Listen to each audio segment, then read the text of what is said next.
امام کا جو ڈاکومنٹڈ پہلا مناظرہ ہے وہ اس وقت ہے کہ جب امام کا سن 3 برس کا ہے. میں یہاں سے بات شروع کر رہا ہوں، دیکھیں بات کہاں تک جاتی ہے.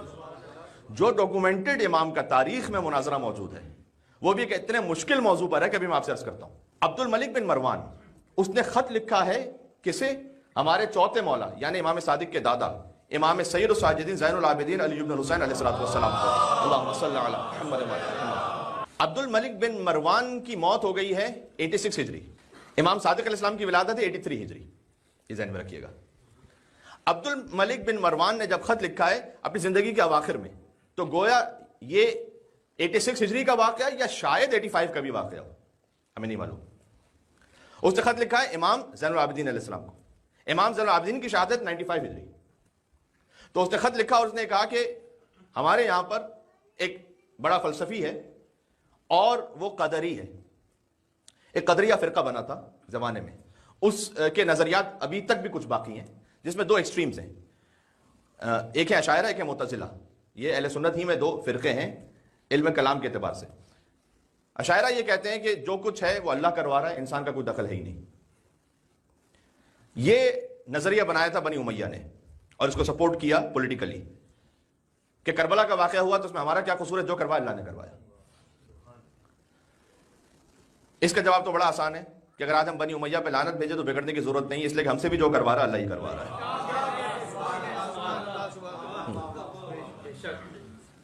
دوسرا اس کے بالمقابل نظریہ بنا وہ ہے فرقہ قدریہ کہ اللہ کے پاس کوئی اختیار ہی ختم ہو گیا، اس نے ہمیں جو خلق کر دیا تو اب جو کر رہے ہیں ہم کر رہے ہیں، اللہ کا بھی اختیار ختم.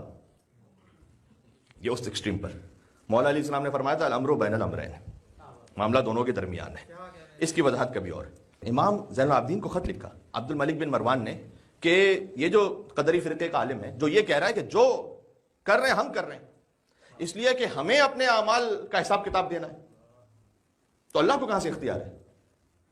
اللہ کا اب ہمارے پاس اختیار نہیں ہے کہ وہ ہم سے کروائے، جو کر رہے ہیں ہم کر رہے ہیں.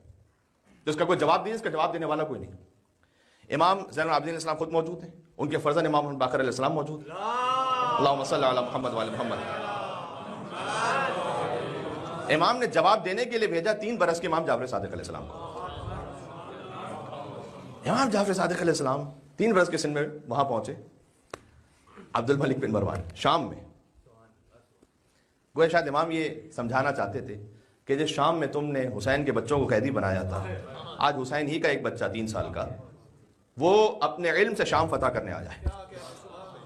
ضرورت پڑی ہے تمہیں کہ اب حسین ہی کی اولاد میں سے کسی کو بلاؤ کہ وہ جواب دے.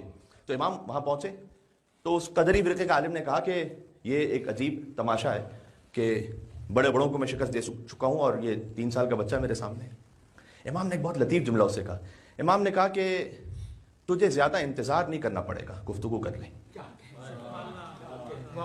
اس نے کہا کیا مطلب ہے آپ کا کہ مجھے زیادہ انتظار نہیں کرنا پڑے گا؟ امام نے کہا سورہ الحمد ہی میں بات واضح ہو جائے گی، میں اپنے الفاظ میں کہوں تو کام تمام ہو جائے گا. امام نے کہا سورہ الحمد پڑھنا شروع کر. بسم اللہ الرحمن الرحیم الحمدللہ رب العالمین الرحمن الرحیم مالک یوم الدین ایاک نعبد و ایاک نستعین. امام نے کہا رک جاؤ، اگر سارا اختیار تمہارا ہی ہے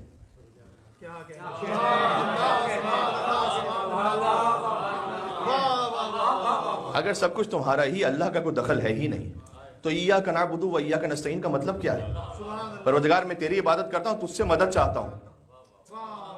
اللہ کا جب اختیار ہی نہیں ہے تیرے بقول تو اللہ کی مدد کی گنجائش کہاں ہے؟ تو پھر اللہ کو کیوں دعوت دے رہا ہے کہ تیری تقدیر میں دخل دے؟ اس نے کہا کہ میں نے ایاک نعبد و ایاک نستعین